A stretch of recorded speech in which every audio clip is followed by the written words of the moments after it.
everyone. Now, as Paul was just saying, we're living at a pivotal moment in history. I guess most everyone in this room was alive in 2013. If so, you were alive during a pivotal moment, according to the United Nations, when for the first time the world's urban population exceeded the rural population. More of us lived in cities than not. Today, I want to talk about the cities of the future and what I see as some of the two big challenges. Now, STEP conference called Dubai the hottest city in the Middle East. Who lives in Dubai? Can I see your hands? A lot of Dubai. Okay, good, thank you. I flew into Dubai this morning, and I have to admit, the view is pretty cool. It wasn't quite like this. I didn't have a window seat, but it's pretty cool. And Dubai does, at present, have the tallest building in the world.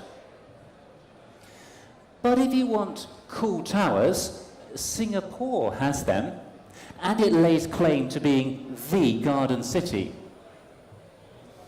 Or maybe, if you're looking for dramatic skylines, Shanghai, with its population of 24 million. Or maybe you prefer Paris, home of 10 million, and maybe the most chic city on the planet. Or is it the goth and glam of the iconic skyscrapers of New York? Are we heading to the futuristic towers of science fiction? Okay, let's take a step back. As Paul was saying, we live in cities. Ours is an urban world. We're illuminated by our urbanity. This infographic from the UN shows urban population by country. The bigger the circle, the more people in the cities, and the colour of the circle indicates the percentage of the total population. You can see the megacities of China and India. These maps show the emergence of megacities over the last 50 years. By 2030, 85% of Latin America will live in urban environments. And by 2030, China alone will hit 1 billion people in cities. Today's rural to urban migration will continue full force, with 8 out of 10 of us living in cities by the close of the century. What do people want living in the growing cities and megacities? They want basic services, such as water, sanitation, electricity. They want housing that they and their children can afford, jobs above the poverty level, and transport to get around. And we know that transport has to be sustainable. How will these needs be met in the explosion of urbanity? And beyond the basic needs, people want clean air and healthcare, education for their children, green spaces, and their voice being heard for the future of their city. So, our cities are getting bigger. What about the technology? Today, we have smart devices as our phones. We have smart devices in our houses. Some of us even wear smart devices. When traffic signals were first introduced, they caused more accidents than they prevented because people weren't used to the technology. Today, most cities already have connected and computer-controlled traffic signals. And companies like Streetline now have sensors in the parking spaces, so your mobile phone can tell you exactly where the nearest space is and how to get there. These are the canals of historic Amsterdam. Street lamps in the city have been fitted with sensors and LED bulbs so they can be dimmed automatically based on people passing by. And in Barcelona, the city deployed sensors, yes, in the traffic signals and the street lights, and also in waste management and public transit. The results were reduced cost, better quality of life, and the city becoming a hub for Internet of Things startups. For example, they analyzed the data of commuters and redesigned the bus network, reducing commute times, reducing the number of interchanges, and increasing the number of green lights. So, our cities are getting smarter as well as bigger. Now, my font didn't come out here. The question is, does sensors and big data bring solutions to the challenges of growing cities? Researcher Boyd Cohen studies smart cities. He developed a scoring system. It has 6 factors, and each factor has dozens of variables. Cohen goes on to divide smart cities into 3 generations. Smart Cities 1.0 is all about the technology. 2.0 is led by the city, but enabled by the technology. And Generation 3.0 is all about collaboration between the municipality and the citizens. Let's look at some examples. Smart Cities 1.0 is creating anew, creating from nothing technology-enabled cities. This vision of a futuristic, master-planned utopia is far from new. It's been around for centuries. What is new in cities like Songdo in South Korea is the sensors and the IT. The problem, as critics like Adam Greenfield point out, and as the Venetians found in Italy back in the 16th century, is creating cities that people actually want to live in. By contrast, Smart Cities 2.0 uses technology to improve an existing city's score. For example, Singapore are pushing forward on sustainability and efficiency through smart technology. Or take Boston in the US. The city developed a smartphone app which detects when you go over a bump or a pothole and automatically notifies the city based on your GPS. Pretty cool. Smart Cities 3.0 engages the citizens. This is Medellin, the second city of Colombia, and historically the cultural capital. The city became famous for poverty and violence and drug cartels.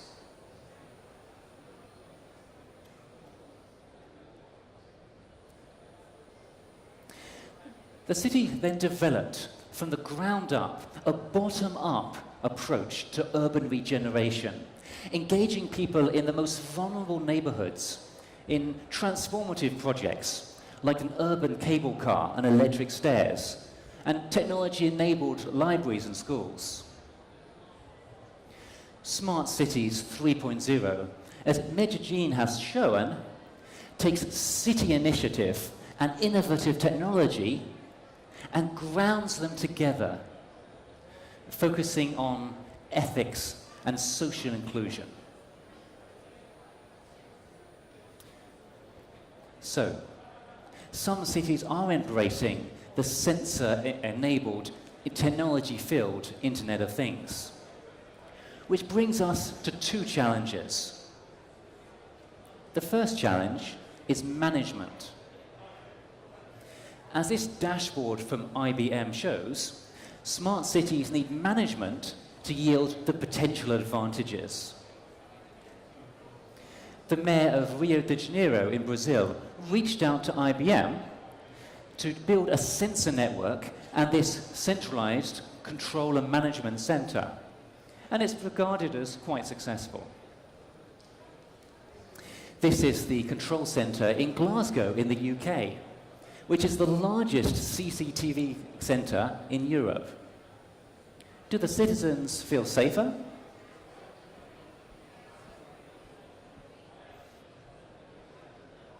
Critics like Greenfield point to the growth of smart cities as a larger change in society, a shift towards a paternalistic, disciplinarian society.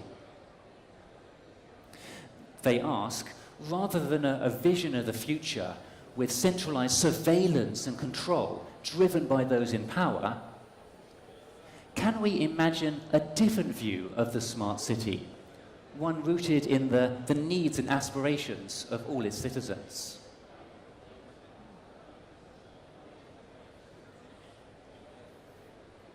As cities grow larger, they grow in complexity. This is the second challenge, and I want to conclude with it. The challenge of complexity is not so much the management and control of urban environments in developed places like, here's the Beirut city centre. No, the challenge of complexity is the chaos of the poverty and development of megacities in the majority world. This is what the city of Medellin faced. Nasser Yassin from the American University of Beirut puts his finger on it, although talking about refugees rather than cities. Yassin, if you will, points out the difference between the top-down management of smart cities, especially Smart Cities 2.0, with the bottom-up emergence of resilient networks in the urban context. In the exploding megacities of the majority world, see the divide between the city and the sprawling, low-density, low-tech, informal settlements on the fringes. How do we navigate this complexity? Here's why it matters.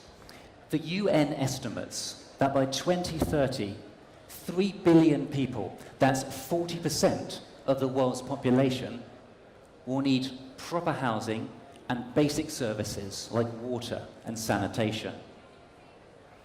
As one Canadian commentator put it, cities have to work, and they have to work for everyone, including the urban poor.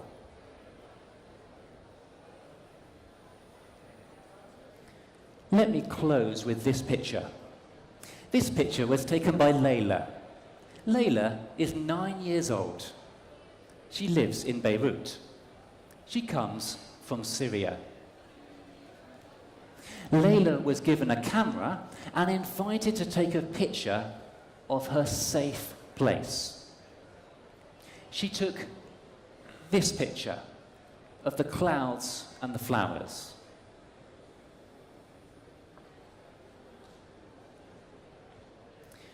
So whether you think Dubai is the hottest city in the Middle East or in the world, how do we navigate the complexity of our growing urbanity to make all the cities in the world work? Thank you. Thank you, Neil. And now to continue the session, my bad. We'll invite Dima on stage, please. Welcome, and come on, please applaud her.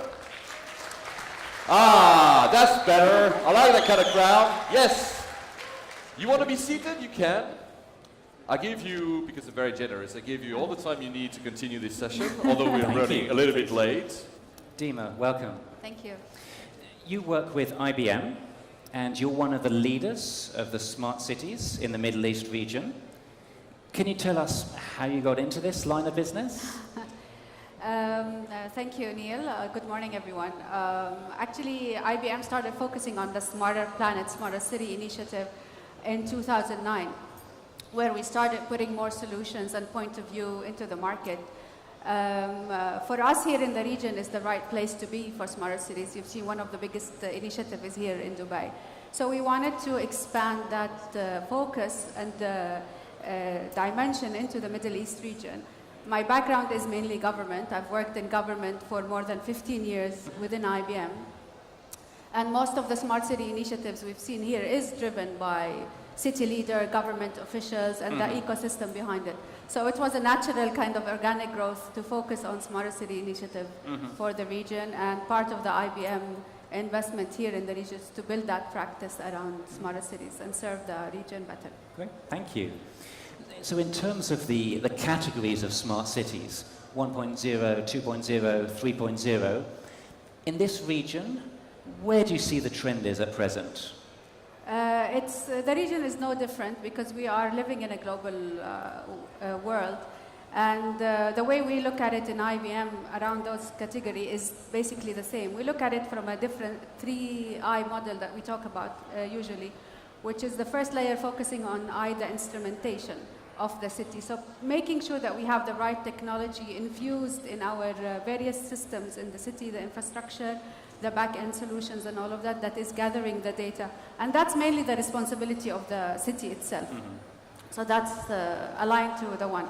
Here in the region, because we're growing, it's really at the advantage of building those, infuse this technology upfront in the infrastructure. We've seen a lot of infrastructure projects happening here, whether it's smart meters, mobility, or even in healthcare. So that's a high focus. In terms of data, and the second layer is putting the right communication infrastructure in place to enable all those systems coming together.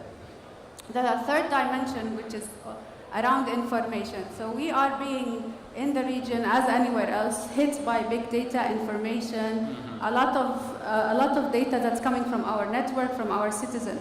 How do we bring this together? And it's not only the city leaders that need to put that in place. We want to look at the ecosystem around us, and people like here, the startups, the new businesses, to enable this data and bring business back to the cities, bring solutions back to the city. So the co-creation is very important, and it's very aligned to what cities are doing around the world. Yeah. And here in the region, we've seen in Dubai, they focus on the data law, which is coming, it will be a trend. How do we open up our data and include the ecosystem of startups and other businesses, private sector, to co-create the city itself. So I see it very much aligned to that dimension. Speaking of the ecosystem, what kind of startups have you seen recently, up and coming, do you think, in the area of smart cities? Can you repeat the question? Have you seen startups in this region? Yes. In the smart cities area? I see them playing a very influential role in co-creating the cities, especially that here the technology is enabled and the literacy within the technology is here. We don't have to educate a lot of people. Most of the people are coming from outside. They are equipped, and if we have the right platforms in the cities to enable them, they will be able to be successful and to contribute to the sustainable economical development that most cities are aspiring. Here it's more about growth, it's more about expanding and being able to serve the larger community better. So I feel that the startups have a huge influence for the region. And the government are already investing and funding and supporting the startup community. Let me ask, going beyond the region a little bit, and as you said, it's a global effect. In your mind, what have been some examples of the most successful smart cities until now? I mean, I mentioned a few in my talk, but from your perspective, what do you see as successful, making a difference? So for me, there is every city is unique, and you started your speech about that, showing different images and showing what cities want to be famous for. So it's very important that every city has its own charisma and its own objective of how they want to be known or be famous for and how to resolve their issues. For me personally, I see two ends of the story. I see the example like you mentioned in Rio. It's more about how do I handle my flooding situation, optimize my city resources, help to serve the citizen, help me predict weather conditions, and be able to smartly and intelligently plan and in case of the problem react better and optimize my resources around the city. And that's what makes me a successful, safe, well-integrated city I want to be famous for. That's one element is more driven on operations, enhanced services, breaking down the silos, and using the cost effectiveness to build for the future. The other dimension I see is more on economic growth. So cities are competing for talent, for resources, for information to be better to attract. The organic growth is not enough. I need to bring talent. And the young generations, it was mentioned early in the morning, they're very demanding. They want their own services, their own customized interactions with the city. So how do I attract those people, retain and sustain for the future? And we've seen the smart cities investment around economic development, around open data, like here, Dubai is the perfect example again.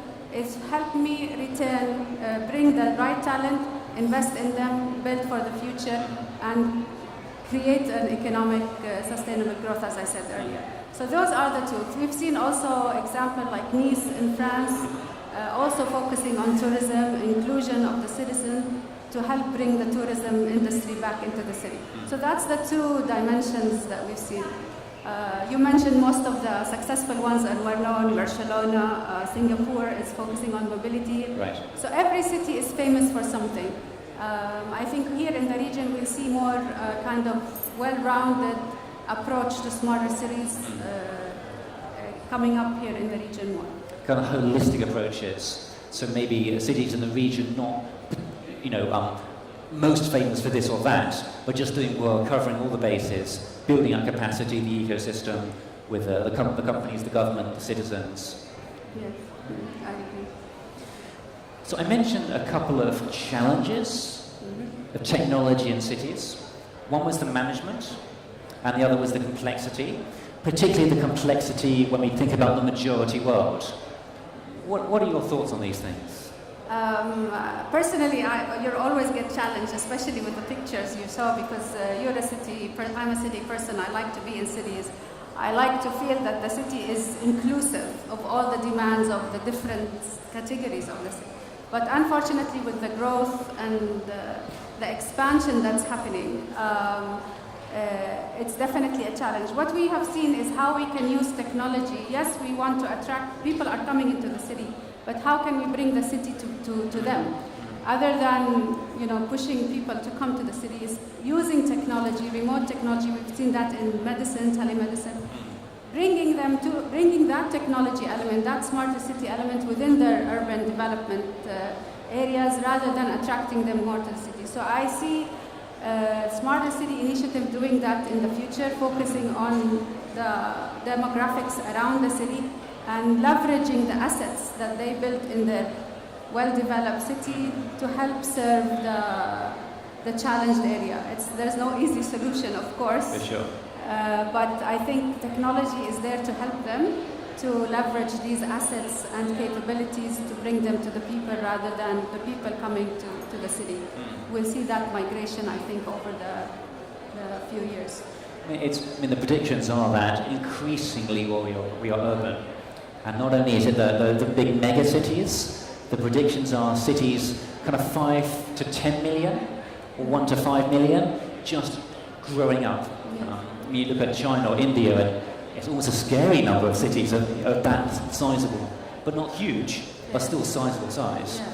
Do you think that this trend can be reduced by taking the technology and excellence of the city and taking it out to people? Yes. Do you think you'll persuade people to stay in rural areas and smaller towns? It's a challenge. I agree. I see it coming. in a different types of pillars, not in an overall. There will be definitely services that will better be obtained, but I said health could be mobility, other aspects from that could be brought into the rural areas. I believe we need to also work smartly in terms of how we serve the citizens better, cut down some expenses and use that cost reduction to fuel us to help us grow sustainably. But it's definitely a challenge. Smart cities are helping solve some of them, but it's a continuation, it's a journey. Right. It's not something that you switch on and you can solve the problem. But with the right vision and leadership, I think the equation would be more balanced. And then coming back to the region here, how do you feel the region is doing compared to other regions in the world in terms of technology, co-creation in the smart city context? So if we were to make a comparison, Yes. what do you think? The comparison, as I said earlier, this is a younger kind of area in terms of development. We've seen a lot of infusion of the technology. There's the challenge that you have in other cities, which is the old infrastructure. You need to retrofit, you need to do that investment to be able to build smart cities. Here we are on the investment, infrastructure investment built, whether in the UAE and Qatar and all of the other cities. So that's an advantage to build it right, to infuse the right technology, to infuse the right standards, to help them achieve the results they want to achieve on the right vision. I see the region here has a lot of vision and the right leadership to drive it forward, where other cities in the world might not be able to do it. They are committed to growth, to economic development, and we keep hearing about life after the oil. Right. So the smart city is one of the contribution to create that economic development, to help the city to attract and create new revenue streams. The other advantage we see is the greenfield cities here, which is creating new cities from scratch and attracting people to come and not only live, work, and provide services and provide back to the city. This is also an advantage because in the other developed cities, it's not feasible. We've seen a lot of investment in greenfield in many economic development cities, and that will help also bring the vision forward, and it's definitely an advantage to attract and bring great talent into the city. So I summarize leadership, the right infrastructure investment, and focus on green cities, new cities, economic cities. So that's, I mean, the last one is it's a double-edged sword, right? It's great to have the space and the vision to build new, but over history there's been many examples of trying to create a new city from nothing, design it. And some of them have kind of worked. Brasilia, Milton Keynes, a few. But some of them have not worked. Do you see the greenfield cities here in this region being more successful, having learned the experiences elsewhere? More successful from the city itself or more successful from cities abroad, you mean? Compared to other attempts in history to build cities from scratch? I think so, yes, they would be, because they are being built with the right tools and resources. Attracting the young generation will help build it better and faster.